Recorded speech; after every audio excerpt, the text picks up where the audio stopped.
Di One Piece Chapter 1097 dan 1098, masa lalu Kuma akhirnya terkuak. Di chapter ini, kita mengetahui betapa kejam, gelap, dan emosionalnya masa lalu dari Bartolomeo Kuma. Masa lalu Kuma begitu menyedihkan. Kita yang mungkin saja telah mulai melupakan karakter yang satu ini. Kali ini, kita kembali disadarkan bahwa Bartolomeo Kuma, salah satu Shichibukai terkuat, sang mantan pasukan revolusioner, masih memiliki peran yang amat penting bagi cerita One Piece. Dia yang belum bisa mendapatkan kebahagiaan hingga sekarang. Di balik tragedi yang mewarnai seluruh hidupnya, Kuma tetap menjadi karakter yang penuh kebaikan dan cinta. Kisah cintanya yang berakhir tragis itu malah mengantarkan ia menjadi sosok ayah terbaik di One Piece. Disclaimer, video ini mengandung spoiler untuk alur cerita One Piece.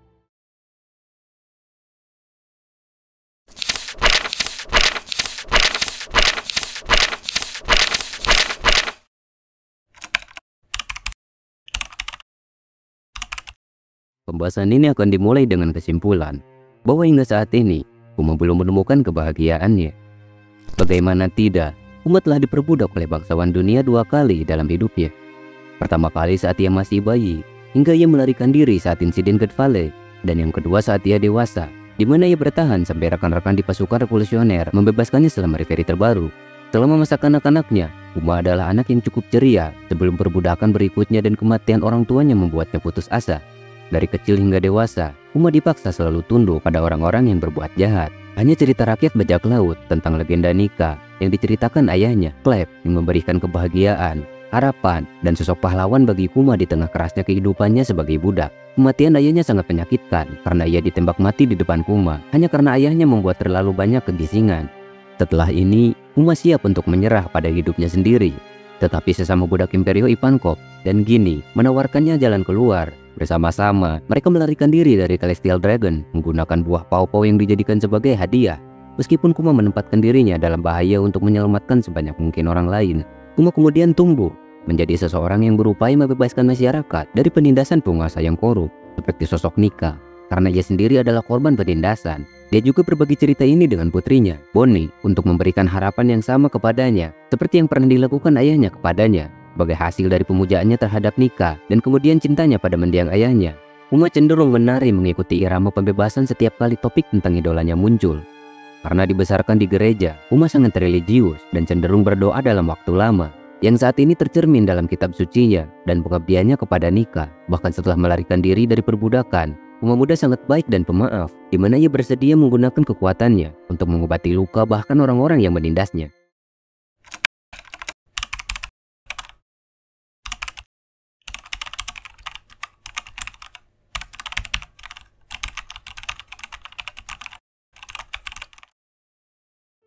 Kita tahu bahwa semua Shichibukai telah memainkan peran yang cukup penting di One Piece.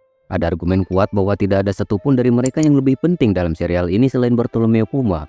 Kemunculan besar pertama karakter tersebut terjadi di Arc Lebak ketika dia dikirim untuk menutupi kekalahan Gecko Moria dari bajak laut topi jerami, dan setelah tiba, dia dengan mudahnya mengalahkan seluruh bajak laut topi jerami. Namun, alih-alih menangkap untuk membunuh Monkey D. Luffy, Kuma menerima permintaan Roronoa-Zoro untuk menyelamatkan kaptennya dan malah mentransfer semua rasa sakit dan penderitaan Luffy dengan kekuatan buah pau-pau miliknya. Sementara Kuma ditampilkan sebagai antagonis utama selama Arc Lebak dan Sabaody Archipelago. Dia sebenarnya diam-diam adalah sekutu, dan tindakannya dalam memisahkan bajak laut topi jerami pada akhirnya dilakukan demi kepentingan terbaik mereka, karena menyelamatkan mereka dari Laksamana Kizaru dan membantu Kapten Monkey D. Luffy untuk menyadari bahwa krunya perlu menjadi lebih kuat. Dengan demikian, Kuma memainkan peran kunci dalam time skip berikutnya. Kuma memberikan kekalahan telak setelah kru Mugiwara mendapatkan kemenangan beruntun. Ini adalah tamparan yang mengingatkan mereka bahwa dunia bajak laut lebih berbahaya daripada yang mereka bayangkan, bahwa mereka tidak lebih dari anak-anak yang masih harus banyak belajar dan bertambah kuat. Kuma sebenarnya banyak tahu tentang Monkey D. Luffy, karena Kuma curiga bahwa Dragon mungkin memiliki keluarga di kerajaan Goa selama perjalanan ke sana. Sehingga ketika Luffy berusia sekitar 16 tahun, Kuma pergi ke Gunung Kolubo untuk memastikan kecurigaannya terhadap Dragon. Ini adalah pertama kalinya ia melihat Luffy dan mulai mengamati latihannya dari jauh. Sejak saat itu, Kuma telah menemani pertumbuhan dan tindakan heroik anak laki-laki tersebut melalui berita dan poster hadiah, sambil juga merenungkan kemiripannya dengan Nika sebagai orang yang juga menentang pemerintahan dunia melalui kemampuan karetnya. Pada saat dia memasuki tahap akhir dari proses modifikasi pasifista, Kuma sepenuhnya yakin Luffy memiliki semua kualitas yang diperlukan untuk mengubah dunia karena tekadnya yang tanpa pamrih untuk membantu orang-orang dari tirani, mirip dengan idolanya Nika. Oleh karena itu, dia meminta Vegapunk untuk memprogram dia dengan misi melindungi Thousand Sunny sebagai bantuan terakhir kepada topi jerami setelah kehilangan keinginan bebasnya.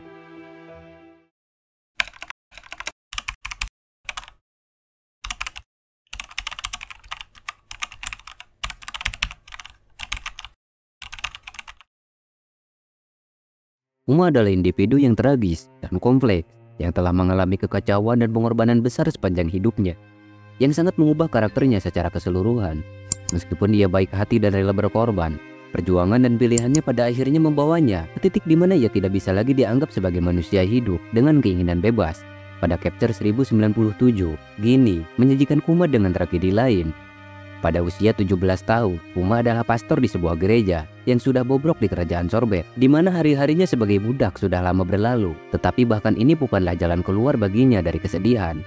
Setiap hari Minggu, dia mengusir rasa sakit dan penyakit ringan orang lain dan mengambilnya atau memindahkannya ke dalam dirinya sendiri.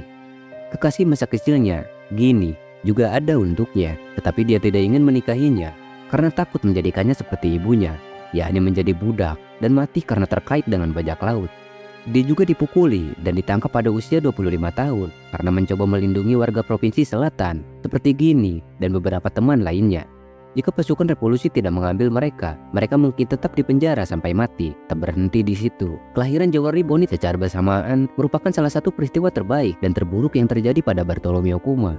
Gini yang diculik oleh Celestial Dragon dan membawanya sebagai istrinya. Yang dari situ, Gini akhirnya mengandung Boni dan setelah sekian lamanya mencari, Kuma akhirnya menemukan Gini hanya untuk melihat Gini mati karena Sapphire Scales dan kemudian memilih untuk menyelamatkan bayi tersebut. Dari situ, ia akan menjalankan tugasnya sebagai ayah yang penyayang, seorang pastor, dan seorang prajurit tentara revolusioner. Ketika Boni terkena Sapphire Scale, Kuma harus berbohong kepadanya tentang kapan dia akan sembuh, sementara ia bepergian ke seluruh dunia mencari obat. Kuma akhirnya menemukan obat untuk Boni dalam bentuk ilmuwan Dr. Vegapunk, tetapi itu datang dengan harga yang mahal. Pada awalnya, dokter itu hanya ingin menggunakan darah bajak laut Kuma. Namun, Jay Garcia Saturn menyimak percakapan itu dan lebih lanjut menuntut agar Kuma menjadi si Cibukai dan cyborg tanpa pikiran. Dia juga melarangnya bertemu dengan putrinya setelah operasi mereka masing-masing selesai. Namun, dengan gaya khas Kuma, dia dengan senang hati menyetujui karena dia begitu bahagia akhirnya menemukan solusi untuk menyelamatkan Boni. Dari sini, sejauh ini, Kuma bisa kita anggap sebagai ayah terbaik yang ada di One Piece. Bukan hanya karena pengorbanannya yang begitu besar, melainkan dikarenakan wataknya yang penyayang, di mana ia bahkan mau membesarkan anak yang memiliki darah bangsawan dunia yang telah membuat hidupnya menderita. Kehadirannya dan cintanya yang tulus untuk putri angkatnya menobatkannya sebagai sosok ayah terbaik. Terima kasih. Bagaimana menurut kalian?